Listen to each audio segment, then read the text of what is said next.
Hello विद्यार्थी मित्रों, आप સૌનું આપની યુટ્યુબ ચેનલ પર હાર્દિક સ્વાગત છે। આજે હું તમારા માટે લઈને આવી ગઈ છું ધોરણ 11 વિષય ઇંગ્લિશ યુનિટ 7 રીડ 2 ફર્સ્ટ એડના કોમ્પ્રિહેન્શનના તમામ પ્રશ્નોના ઉત્તરોની સમજૂતી, તે પણ આપણી ઇંગ્લિશ નવી બુક પ્રમાણે। તે પહેલાં તમે જો આગળનો વિડીયો ન જોયો હોય તો જરૂરથી જોઈ લેજો અને આપણી ચેનલને લાઇક શેર અને સબસ્ક્રાઈબ ન કર્યો તો જરૂરથી કરી દેજો। તો ચાલો આપણે કોમ્પ્રિહેન્શનના તમામ પ્રશ્નોના ઉત્તરો મેળવીએ। તો અહીં આપણા કોમ્પ્રિહેન્શનનો ફર્સ્ટ ક્વેશ્ચન છે, suppose you are given the job of collecting necessary things for a first aid box, what you will collect and include in it discuss with a friend. જો આપણને ફર્સ્ટ એડ બોક્સને લગતી સાધન સામગ્રીને ભેગી કરવાનું કહેવામાં આવ્યું હોય તો આપણે તેમાં કઈ કઈ વસ્તુઓ ભેગી કરી શકીએ અને તેને આપણે તમારા ફ્રેન્ડ સાથે ડિસ્કસ કરવાનું છે। તો આપણે લખી શકીએ, our first aid box will include cotton pad, straps, antiseptic soap, antiseptic cream, Dettol, Bernol, Iodex, some medicines for first aid and scissors। એના પછીનું સેકન્ડ ક્વેશ્ચન છે, pick out the correct options. તો નીચે આપણને ક્વેશ્ચન આપ્યું છે, એમના 4 ઓપ્શનમાંથી correct ઓપ્શનને ટિકમાં કરવાનો છે।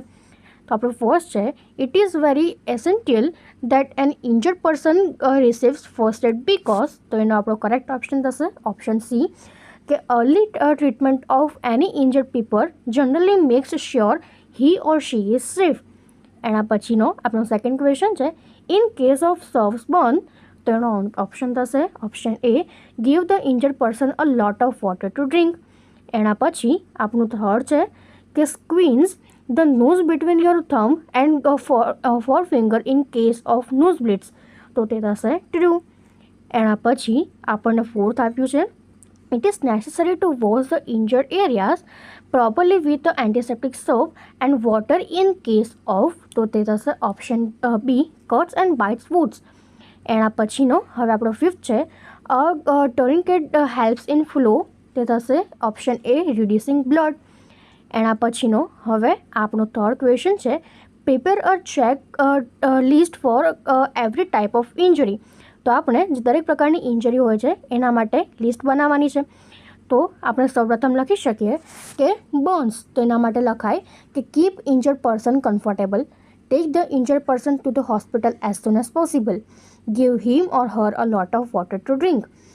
એના પછી છે સ્પ્રેન્સ। તેના માટે આપણે લખીએ કે use ice packs to decrease the swellings, don't let the joint be moved, apply a kind of bandage to support the joint and prevent movements, tie splints above and below the joint for support। એના પછી છે bite wounds। તો એના માટે લખાય કે wash the wound with soap and water, take the patient immediately to a doctor for a venomous snake bite, do not allow victim to move, let him lie down keeping the bitten part below the level of heart। એના પછી છે કે tie the tourniquet above the bite। એના પછી છે cuts and બ્રુનિશ। તેના માટે લખાય કે wash the wound well with antiseptic soap and clean water, press a thick pair of gauze covered cotton on the wound till it stops bleeding. એના પછી apply antiseptic cream and cover the wound with bandage, tie a tourniquet above the wound on hand or leg. એના પછી છે fracture. તો આપણે લખી શકીએ, do not move the injured person, place an ice pack on the injured part of burning down swelling, use plates to not to let the broken bone shift, take the patient to a doctor immediately। એના પછી છે nose bleeds। તેના માટે લખાય, ask the patient to lean forward slightly and breathe through mouth, pinch the nose between the thumb and the forefinger till the bleeding is stopped। મારા વહાલા વિદ્યાર્થી મિત્રો, તમે આ જે વિડીયો જોઈ રહ્યા છો તેને થોડું આમ નીચે કરવાનું થશે અને આપણે ચેનલ જે છે એ મિત્રો ખાસ તેને સબસ્ક્રાઈબ કરી અને બાજુમાં જે હાઈપનું બટન આપેલું છે તેના પર એક વખત સિમ્પલી ક્લિક કરી દેવાનું છે। ક્લિક કરશો એટલે તમને જે હાઈપનું હોય એ ઓપ્શન આપશે, તેના પર તમારે એક વખત મિત્રો હાઈપ આપવાની થશે। તો હવે એના પછીનો આપણો ક્વેશ્ચન છે, Rita keeps getting hurt again and again, read what is Riya saying and guess what happened to her that day, you may have more than one answer। તો અહીં આપણને કહ્યું છે કે રિયા જે છે એને એક દિવસમાં વાગ કર્યું છે, તો એને આપણે શું થયું હશે તે લખવાનું છે।